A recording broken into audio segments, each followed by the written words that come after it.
आज की कहानी है क्यों का प्रश्न नहीं। सुबह के 10 बजे थे। डेरे के अपने ऑफिस में आकर मैं बैठा ही था। लाइजन अफसर के रूप में पिछले 2 साल से मैं सेवा में था। हॉल से गुजरते समय मैंने इस बात पर ध्यान नहीं दिया कि बाहर मिलने के लिए कौन कौन बैठा है। 10 और 12 बजे के बीच मिलने का समय था। सभी मिलने वाले एक पर्ची पर अपना नाम लिखकर बाहर खड़े सेवादार को दे देते और वह मेरे पास बारी बारी भेजता रहता। 12 बजे के करीब मेरे पास जिस नाम की पर्ची आई उसे देखकर मैं चौंका। यह जाना पहचाना नाम था मेरे एकमात्र बेटे का। मैंने बाहर सेवादार को यह जानने के लिए बुलाया कि इसके साथ कोई और भी है। जी, एक बूढ़ी औरत भी साथ है। मैं समझ गया, ये बूढ़ी बूढ़ी औरत और कोई नहीं, मेरी धर्मपत्नी राजी है। इतने समय बाद ये दोनों क्यों आए हैं मैं समझ नहीं पाया। मेरे लिए ये अतीत के अतिरिक्त और कुछ नहीं थे। संबंध चटक कर कैसे टूट गए कभी जान ही नहीं पाया। मैंने इनके प्रति अपने कर्तव्यों को निश्चित कर लिया था। साहब, इन दोनों को अंदर भेजूं? सेवादार ने पूछा तो मैंने कहा, नहीं, ड्राइवर सुरिंदर को मेरे पास भेजो और इन दोनों को बाहर इंतजार करने को कहो। वह जी कहकर चला गया। सुरिंदर आया तो मैंने दोनों को कोठी ले जाने के लिए कहा और कहलवाया वे फ्रेश हो ले, लंच के समय बात होगी। बेबे, जिसके पास मेरे लिए खाना बनाने की सेवा थी, इनका खाना बनाने के लिए भी कहा। वे चले गए और मैं दूसरे कामों में व्यस्त हो गया।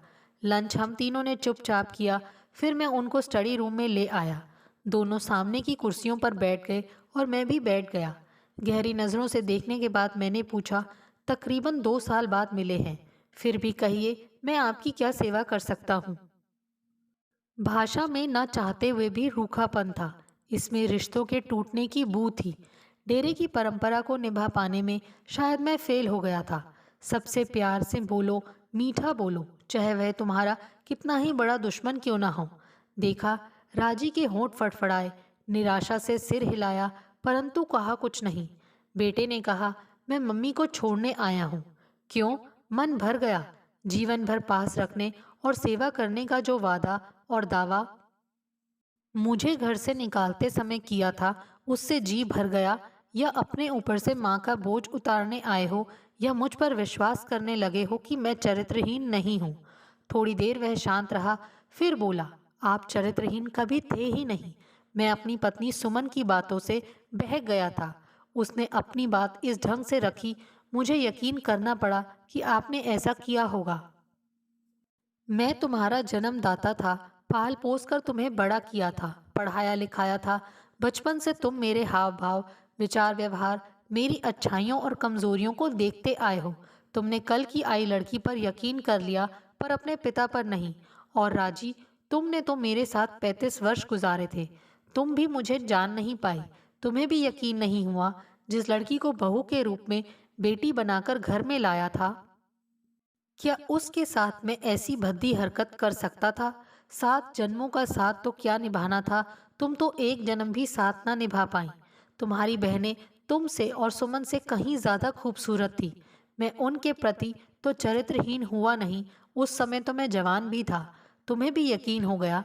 शायद यह यकीन बना रहता यदि पिछले सप्ताह सुमन को अपनी माँ से यह कहते ना सुना होता। एक को तो उसने झूठा आरोप लगाकर घर से निकलवा दिया है। यह बुढ़िया नहीं गई तो वह उसे जहर देकर मार देगी। बेटे ने कहा, तब मुझे पता चला कि आप पर लगाया आरोप कितना झूठा था। मेरे पैरों तले जमीन खिसक गई। मैंने मम्मी को भी इस बारे में बताया, तब से ये रो रही हैं। मन में यह भय भी था कि कहीं सचमुच सुमन मम्मी को जहर ना दे दे। अब इसका क्या फायदा। तब तो मैं कहता ही रह गया था कि मैंने ऐसा कुछ नहीं किया, मैं ऐसा कर ही नहीं सकता था। पर किसी ने मेरी एक ना सुनी। किस प्रकार आप सब ने मुझे धक्के देकर घर से बाहर निकाला, मुझे कहने की जरूरत नहीं है। मैं आज भी उन धक्कों की, उन दूध हथड़ों की पीड़ा अपनी पीठ पर महसूस करता हूँ। मैं इस पीड़ा को कभी भूल नहीं पाया, भूल पाऊंगा भी नहीं। मुझे आज भी सर्दी की वह उफनती रात याद है। बड़ी मुश्किल से कुछ कपड़े, फौज के डॉक्यूमेंट, एक डेबिट कार्ड जिसमें कुछ रुपए पड़े थे, घर से लेकर निकला था। बाहर निकलते ही सर्दी के जबरदस्त झोंके ने मेरे बूढ़े शरीर को घेर लिया था। धुंध इतनी थी कि हाथ को हाथ दिखाई नहीं देता था। सड़क भी सुनसान थी। दूर दूर तक कोई दिखाई नहीं दे रहा था। रात मेरे जीवन की तरह सुनसान पसरी पड़ी थी। रिश्तों के टूटन की कड़वाहट से मैं निराश था। फिर भी मैंने स्वयं को संभाला और पास के एटीएम से कुछ रुपए निकाले। अभी सोच ही रहा था कि मुख्य सड़क तक कैसे पहुंचा जाए कि पुलिस की जिप्सी ब्रेक की भयानक आवाज़ के साथ मेरे पास आकर रुकी। उसमें बैठे एक इंस्पेक्टर ने कहा, क्यों भाई, इतनी सर्द रात में एटीएम के पास क्या कर रहे हो? कोई चोर वोर तो नहीं हो? मैं पुलिस की ऐसी भाषा से वाकिफ था। नहीं इंस्पेक्टर साहब, मैं सेना का रिटायर्ड कर्नल हूँ। ये रहा मेरा आईडी कार्ड। इमरजेंसी में मुझे कहीं जाना पड़ रहा है। एटीएम से पैसे निकालने आया था। मुख्य सड़क तक जाने के लिए कोई सवारी ढूंढ रहा था कि आप आ गए। घर में सड़क तक छोड़ने के लिए कोई नहीं है। इंस्पेक्टर की भाषा बदल गई थी। वह सेना के रिटायर्ड कर्नल से ऐसी भाषा का प्रयोग नहीं कर सकता था। नहीं, यहाँ मैं अकेले ही रहता हूँ। मैं कैसे कहता, घर से मैं धक्के देकर निकाला गया हूँ। इंस्पेक्टर ने कहा, आओ साहब, मैं आपको सड़क तक छोड़ देता हूँ। उन्होंने न केवल सड़क तक छोड़ा, बल्कि स्टेशन जाने वाली बस को रोककर मुझे बैठाया भी। जय हिंद कहकर सैल्यूट भी किया। कहा, सर, पुलिस आपकी सेवा में हमेशा हाजिर है। कैसी विडंबना थी, घर में धक्के और बाहर सैल्यूट। जीवन की इस पहेली को मैं समझ नहीं पाया था। स्टेशन पहुंचकर मैं सैनिक आराम गृह में गया। वहां न केवल मुझे कमरा मिला, बल्कि नरम गरम बिस्तर भी मिला। तुम्हारे जैसे हृदयहीन लोग इस बात का अनुमान ही नहीं लगा सकते कि उस ठिठुरती रात में बेगाने यदि मदद नहीं करते तो मेरी क्या हालत होती। मैं खुद के जीवन से त्रस्त था। मन के भीतर यह विचार दृढ़ हो रहा था कि ऐसी स्थिति में कैसे जी पाऊंगा। मन में यह विचार भी था, मैं एक सैनिक हूँ। मैं अप्राकृतिक मौत मर ही नहीं सकता। मैं डेरे में पनाह मिलने के प्रति भी अनिश्चित था, पर डेरे ने मुझे दोनों हाथों से लिया। पैसे की तंगी ने मुझे बहुत तंग किया। डेरे के लंगर में खाते समय मुझे जो आत्मग्लानि होती थी, उससे उबरने के लिए मुझे दूर दूर तक कोई रास्ता नहीं सूझ रहा था। आपने मुझे मेरी पेंशन में से 1,000 रुपया महीना देना भी स्वीकार नहीं किया, तो मेरे पास इसके अलावा और कोई चारा नहीं था कि पहले का पेंशन डेबिट कार्ड कैंसिल करवाकर नया कार्ड इशू करवाऊं। मेरे जीते जी पेंशन पर केवल मेरा अधिकार था। मैं जीवन भर क्यों के प्रश्न का उत्तर देते देते थक गया हूँ। बचपन में खोता हो गया। अभी तक बिस्तर में सुसु क्यों करता हूँ? अच्छा, अब फैशन करने लगा है। पैंट में बटन के बजाय जिप क्यों लगवा ली? अरे, तुमने नई पैंट क्यों पहन ली? मॉडल टाउन में मौसी के यहाँ दरियाँ देने ही तो जाना है। नई पैंट आने जाने के लिए क्यों नहीं रख लेता? चल, निक्कर पहन कर जा। काश उस रोज मैं निक्कर पहनकर ना गया होता। मैं अभी भंडारी ब्रिज पर चढ़ा ही था कि साइकिल पर आ रहे लड़के ने मुझे रोका। काम करोगे? मुझे उसकी बात समझ नहीं आई, इसीलिए मैंने पूछा, कैसा काम? घर का काम, मुंडू वाला। उसने मेरे हुलिये, बिना प्रेस किए पहनी कमीज, बिना कंघी के बेतरतीब बाल, ढीली निक्कर, कैंची चप्पल, बगल में दरियां उठाए किसी घर में काम करने वाला मुंडू समझ लिया था। मैंने उससे कहा था, नहीं, मैंने नहीं करना है, मैं 7वीं में पढ़ता हूँ। फिर उसने कहा था, अरे अच्छे पैसे मिलेंगे, खाना कपड़ा, रहने की जगह मिलेगी, तुम्हारी जिंदगी बन जाएगी। जब मैंने उसे सख्ती से झिड़क कर कहा कि मैं पढ़ रहा हूँ और मुझे मुंडू नहीं बनना है, तब जाकर उसने मेरा पीछा छोड़ा था। बाद में शीशे में अपना हुलिया देखा तो वह किसी मुंडू से भी गया गुजरा था। मेरे कपड़े ऐसे क्यों थे? मेरे पास इसका भी उत्तर नहीं था। बाबूजी के अतिरिक्त सभी मेरा मजाक उड़ाते रहे। मेरे दूसरे उपनामों के साथ मुंडू उपनाम भी जुड़ गया था। उस भाई से कभी क्यों का प्रश्न नहीं पूछा गया, जो गली की एक लड़की के लिए पागल हुआ था। अफीम खाकर उसकी चौखट पर मरने का नाटक करता रहा। गली में उसे दूसरी चौखट मिलती ही नहीं थी। उस बहन से भी कभी क्यों का प्रश्न नहीं पूछा गया, जो संगीत के शौक के विपरीत लेडी हेल्थ विजिटर के कोर्स में दाखिला लेकर कोर्स पूरा नहीं कर सकी।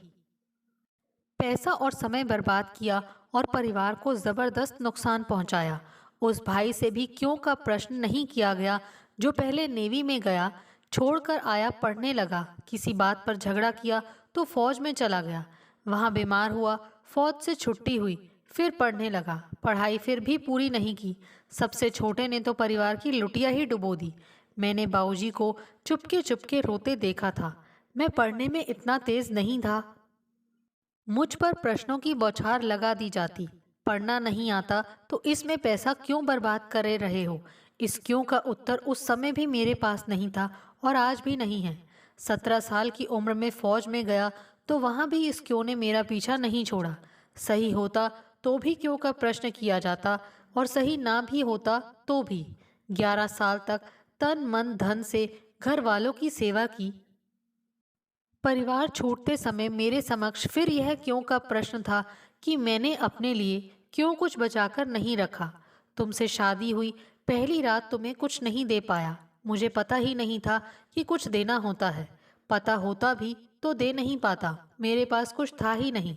2 महीने की छुट्टी में मिले पैसे से मैंने शादी की थी। मैं तुम्हें सब कैसे बताता और तुम क्यों सुनती?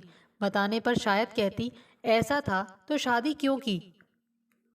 तुम्हारे समक्ष मेरी इमेज क्या थी मैं बड़ी अच्छी तरह जानता हूँ। तुमने इस इमेज को कभी सुधरने का मौका नहीं दिया। अफसर बनने पर भी उल्टे मुझ पर ही दोष देती रही। तुम्हारे रिश्तेदार मेरे मुंह पर मुझे आहत करके जाते रहे, कभी तुमने इसका विरोध नहीं किया। मुझे याद है तुम्हारी बहन रचना की नई नई शादी हुई थी। रचना और उसके पति को अपने यहाँ बुलाना था। तुम चाहती थी, शायद रचना भी चाहती थी कि इसके लिए मैं उसके ससुर को लिखूं। मैंने साफ कहा था कि मेरा लिखना केवल उसके पति को बनता है, उसके ससुर को नहीं। जैसे मैं साहनी परिवार का दामाद हूँ वैसे वह है। मैं उसका ससुर नहीं हूँ। बात बड़ी व्यावहारिक थी, परंतु तुमने इसको अपनी इज्जत का सवाल बना लिया था। मन के भीतर अनेक क्यों के प्रश्न होते हुए भी मैं तुम्हारे सामने झुक गया था। मैंने इसके लिए उसके ससुर को लिखा था। जीवन में तुमने कभी मेरे साथ समझौता नहीं किया। हमेशा मैंने वह किया जो तुम चाहती थी। रचना और उसका पति आए तो मिलन के लिए वे रात का इंतजार नहीं कर सके थे। हमें दिन में ही उनके लिए एकांत का प्रबंध करना पड़ा। मुझे बहुत बुरा लगा था। मैं समझ नहीं पाया था कि ऐसा करके वे हमें क्या बताना चाहते थे। यदि हम उनके यहाँ जाते तो क्या वे ऐसा कह और कर सकते थे? तुम्हें याद होगा अपनी सीमा से अधिक हमने उनको दिया था। रचना ने क्या कहा था? वह अपने ससुराल में अपनी ओर से इतना और कह देगी कि यह दीदी जीजाजी ने दिया है, जिसका साफ मतलब था कि जो कुछ दिया गया है वह कम था। मैं मन से बड़ा आहत हुआ था। रचना को इस प्रकार आहत करने, बेइज्जत करने और इस कमी का एहसास दिलाने का कोई हक नहीं था। मैंने तुम्हारी ओर देखा था। शायद तुम इस प्रकार उत्तर दो, पर तुम्हें अपने रिश्तेदारों के सामने मेरे इस प्रकार आहत और बेइज्जत होने का कभी एहसास नहीं हुआ। क्यों? मैं इसका उत्तर कभी ढूंढ नहीं पाया। रचना को मैंने उत्तर दिया था, तुम्हें कमी लगी थी तो कह देती, जहाँ इतना दिया था वहाँ उसे भी पूरा कर देते, पर तुम्हें इस कमी का एहसास दिलाने का कोई अधिकार नहीं था। तुम अपने ससुराल में अपनी और हमारी इज्जत बनाना चाहती थी ना? मज़ा तब था कि बिना एहसास दिलाए इस कमी को पूरा कर देती, पर इस झूठ की क्या ज़रूरत थी? क्या इस प्रकार तुम हमारी इज्जत बना पाती? मुझे नहीं लगता, क्योंकि झूठ झूठ ही होता है, कभी ना कभी खुल जाता। उस समय तुम्हारी स्थिति क्या होती, तुमने कभी सोचा है? रचना मेरे इन प्रश्नों का उत्तर नहीं दे पाई थी। जो बात तुम्हें कहनी चाहिए थी उसे मैंने कहा था। उनके जाने के बाद कई दिनों तक तुमने मेरे साथ बात नहीं की थी। उस रोज तो हद हो गई थी जब मैं अपने एक रिश्तेदार की मृत्यु पर गया था। वे केवल मेरे रिश्तेदार नहीं थे, बल्कि उनके साथ तुम्हारा भी संबंध था। उन्होंने किस तरह मुझसे तुम्हारे ब्याह के लिए प्रयत्न किया था तुम भूल गई। उसी परिवार ने बाबूजी के मरने पर भी सहयोग किया था। वहां मुझसे 500 रुपये खर्च हो गए थे। उसके लिए तुमने किस प्रकार झगड़ा किया था कहने की जरूरत नहीं है। तुमने तो यहाँ तक कह दिया था कि तुम मेरे पैसे को 100 जूते मारती हो। मेरे पैसों को 100 जूते मारने का मतलब मुझे भी 100 जूते मारना। मैं तुम्हारे किन रिश्तेदारों की मौत के स्यापे करने नहीं गया। उन्हीं रिश्तेदारों ने माताजी के मरने पर आना तो दूर, किसी ने फोन तक नहीं किया। किसी को डिप्रेशन था, किसी के घुटनों में दर्द था। तुम्हारी भाषा की कड़वाहट आज भी भीतर तक कड़वाहट से भर देती है। पर अब इन सब बातों का क्या फायदा? मैं तो केवल इतना जानता हूँ कि आप लोगों के सामने मैं हमेशा गरीब बना रहा। किसी बाप को गरीब नहीं होना चाहिए। गरीब हो तो उसमें ताने सुनने की ताकत होनी चाहिए। अगर सुनने की ताकत ना हो तो उसकी हालत घर के कुत्ते से भी बदतर होती है। घर के कुत्ते को जितना मर्जी दुत्कारो, वह घर की ओर ही आता है। घर को छोड़कर ना जाना उसकी मजबूरी होती है। यह मजबूरी जीवन भर चलती है। काश मैं पहले ही घर को छोड़कर चला आया होता। मैं खुद ही अपने आत्मसम्मान को रख नहीं पाया था। यदि ऐसा करता तो मेरे उन कर्मों का क्या होता जो मुझे हर हाल में भुगतने थे। गलतियां हुई हैं, मैं मानती हूँ। क्या इन सब को भूलकर आगे की जिंदगी अच्छी तरह से नहीं जी जा सकती? इतनी देर से चुप मेरी पत्नी ने कहा। हर रोज यही कोशिश करता हूँ कि सब भूल जाऊं। भूल जाऊं कि जिंदगी के हर मोड़ पर मुझे लताड़ा गया है। हर कदम पर मैंने आत्मसम्मान को खोया है। भूल जाऊं कि हर गलती के लिए मुझे ही दोषी ठहराया जाता रहा है, चाहे वह सोफे के खराब होने की बात हो या कुर्सियों के टूटने की। मैं कैसे कहता कि ये बच्चों की उछल कूद से हुआ है? अगर कहता भी तो इसे कौन मानता? मैंने बड़ी मुश्किल से अपने आप को संभाला है, अपने ढंग से जिंदगी को सेट किया है। चाहे पहले की यादें मुझे हर रोज पीड़ित करती हैं, तो भी मुझे यहाँ राजी के साथ से कोई एतराज नहीं है। परंतु इसे अपनी जिंदगी के दिन दूसरे कमरे में गुजारने होंगे। इसकी पूरी सेवा होगी। इसकी सारी ज़रूरतों का ध्यान रखा जाएगा। इसकी तकलीफ़ों के बारे में हर रोज़ पूछा जाएगा और इलाज करवाया जाएगा। इसने चाहे मुझे 1,000 रुपया महीना देना स्वीकार ना किया हो, पर मैं इसे 5,000 रुपये महीना दूंगा। 24 घंटे टेलीफोन इसके सराहने रहेगा, चाहे जिससे बात करे। पर मेरे जीवन में इसका कोई दखल नहीं होगा। मैं कहाँ जाता हूँ, क्या करता हूँ, इस पर कोई क्यों का प्रश्न नहीं होगा। मुझे कोई भी फॉर्मेलिटी बर्दाश्त नहीं होगी। बस इतना ही। वे दोनों चुप रहे। शायद उनको मेरी बातें मंजूर थी। मैंने बेबे से कहकर राजी का सामान दूसरे कमरे में रखवा दिया। दोस्तों, आपको हमारी ये कहानी कैसे लगी? प्लीज़ कमेंट्स करके बताइए। Thanks for watching this video.